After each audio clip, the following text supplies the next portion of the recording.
It is time to bring in Jim Lynch. It is time for Cover Your Assets. Jim is an independent voice on Wall Street, the economy, politics, sports.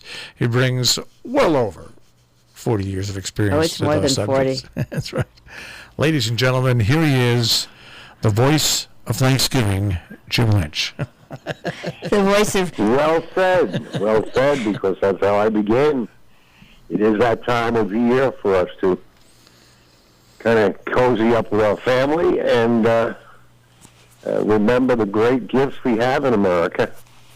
It is still the greatest democracy, republic in the world, and I think we should be very grateful for what we have, particularly with the juxtaposition of violence and insurrection and revolution and governments falling due to various reasons throughout the world.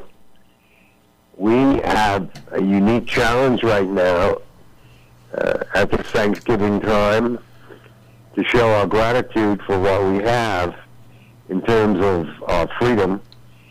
And I think the way you can best express your gratitude to this country and your being propitiously born here is to read your Constitution and learn what's going on in terms of those people who are trying to preserve a peaceful union.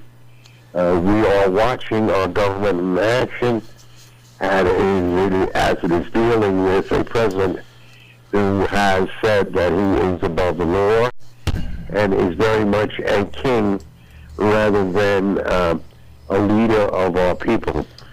So educate yourself, have intelligent conversation about the situation, and in this process, I strongly suggest that you pay very close attention to all politicians and how they're handling the situation, particularly those politicians who are turning a deaf eye and ear to the truth that is unfolding and is rather trying to protect its own interests, monetary and otherwise, in the maintenance of the status quo.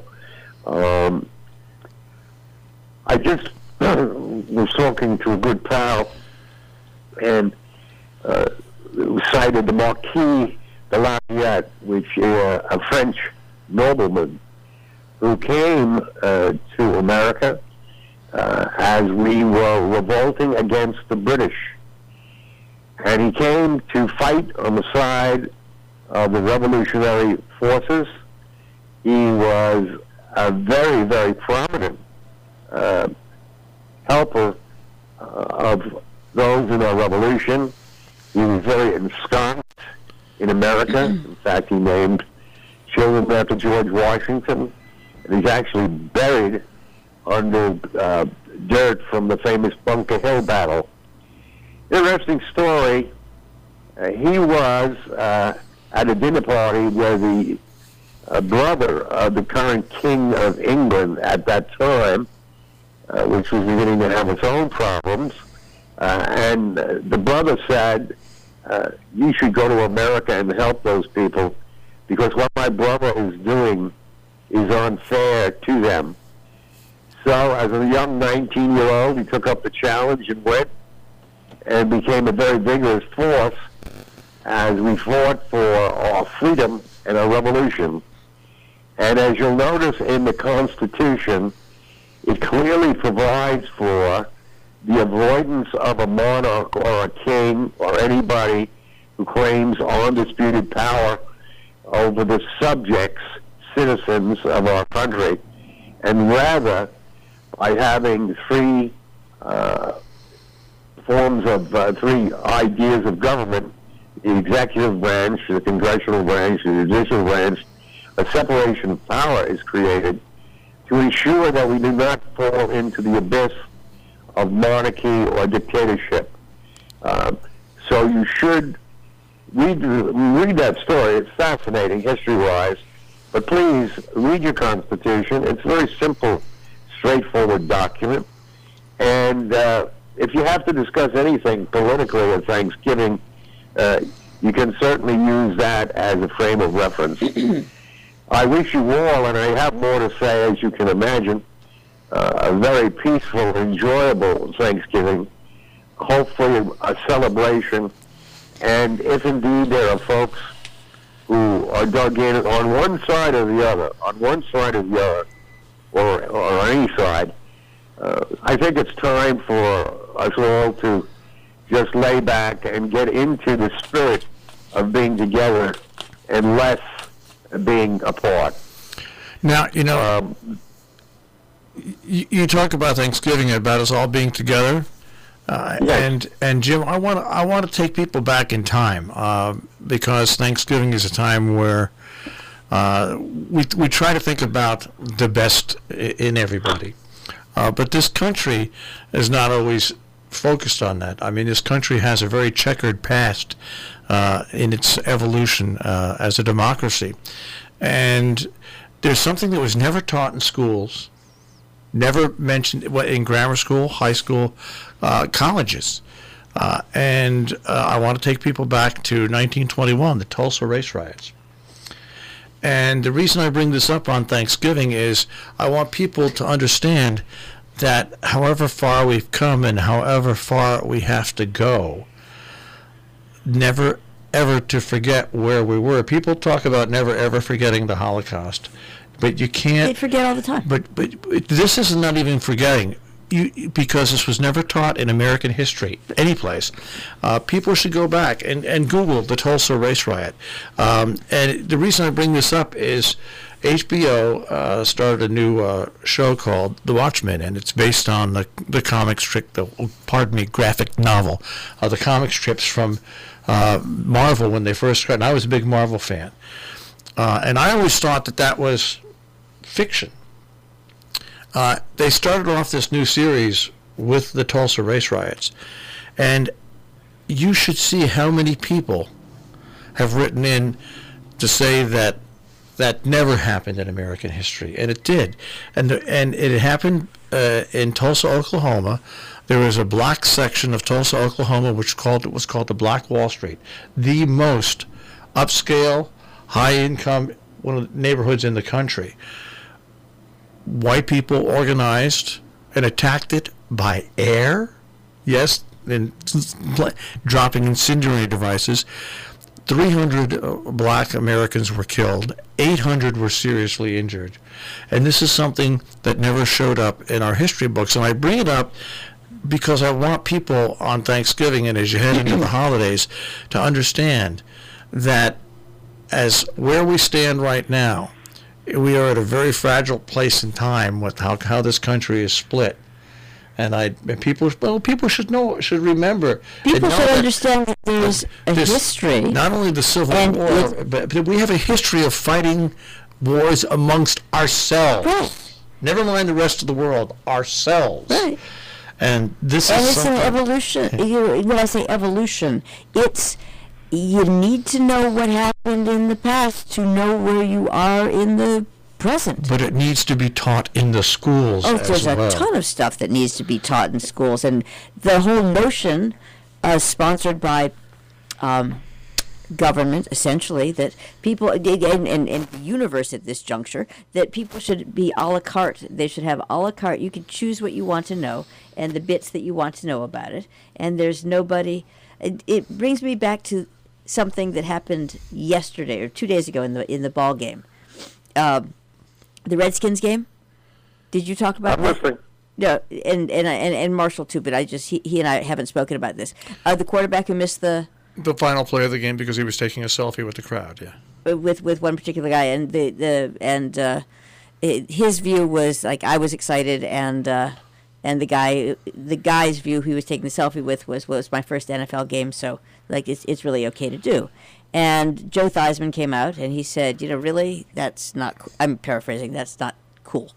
And the response that made it into the CBS News report was then there was talks of okay boomer and basically mocking Joe Theismann because he was old. Guess what? There is a structure, there is a discipline. There are things that you just don't do. You know, Jim, and we bring this up because you had a real nice lead-in going into the Thanksgiving holiday. You don't necessarily have to believe in the goodness of pilgrims and Americans and getting together with the whatever, but it is an event. It is a day where people come together, and boy, Jim, in this country. I was saying this to David Terechika, who hosts another show on this radio station, that if you think things are vitriolic now, just wait to the 2020 actual presidential election when they square off. So we should take these times, Jim, to try to needle together some sort of patchwork of togetherness. Well, you have to learn how. You're raising the dark side of the development of our country.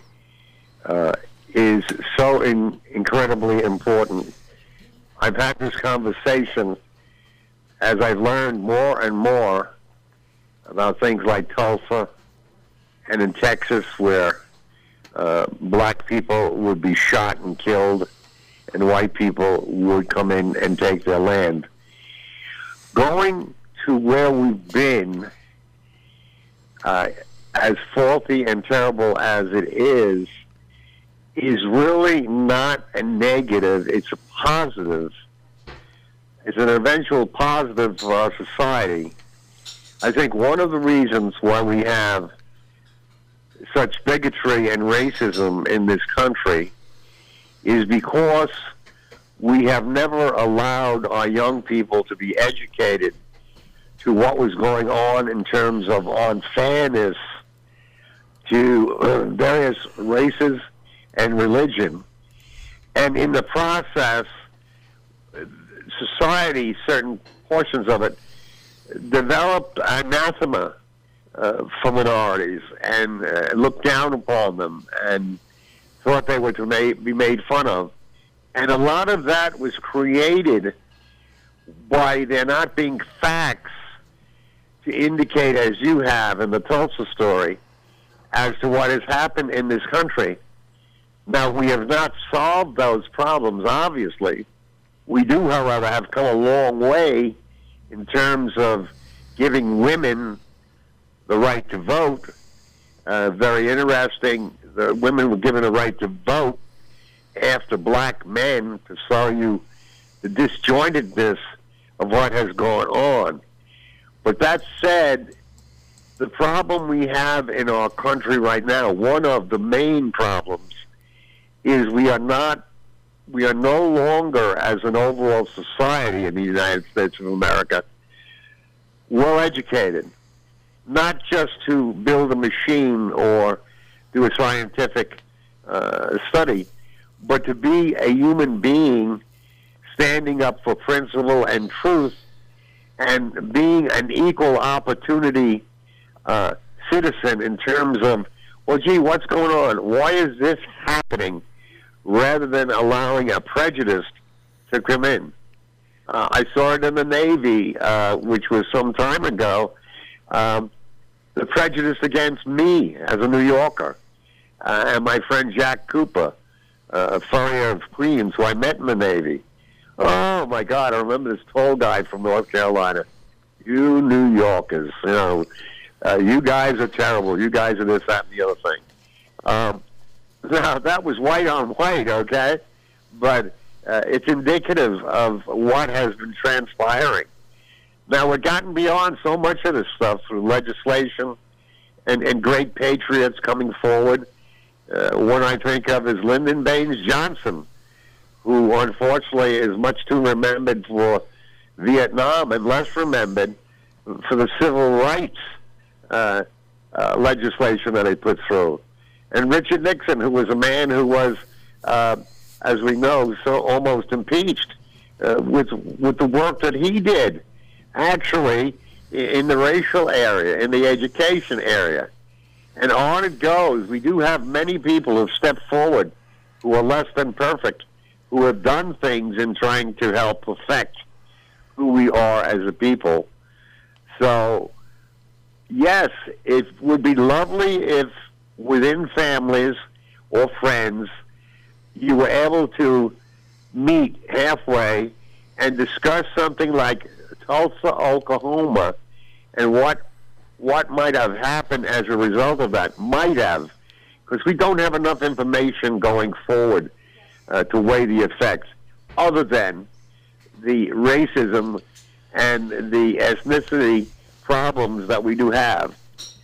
On that score,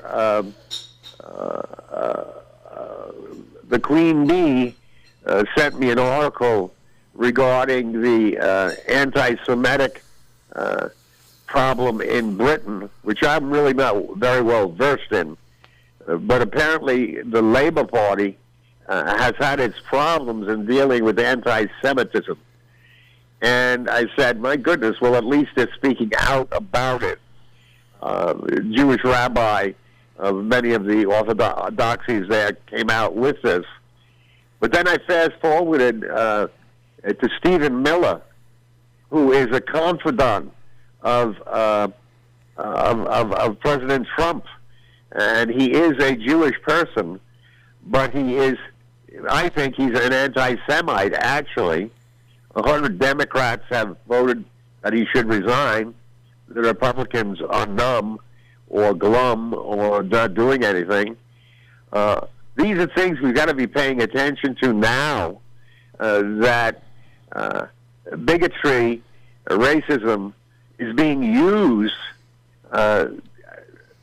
sometimes effectively, but certainly very aggressively in our political system. And it plays very much into foreign countries such as Russia utilizing these prejudices against our institution, the United States of America. This is very prevalent over the last 4 or 5 years as they use racism against the Democrats. And this behavior on the part of any politician, Democrat or Republican, is absolutely despicable and should not be tolerated. Moving right along to something more pleasant. It's a beautiful day. I'm going to see my 3 grandchildren. Can you imagine a young man like myself having 3 grandchildren? No. That said, how about you guys? What are you doing for Thanksgiving? Working. I mean, it's the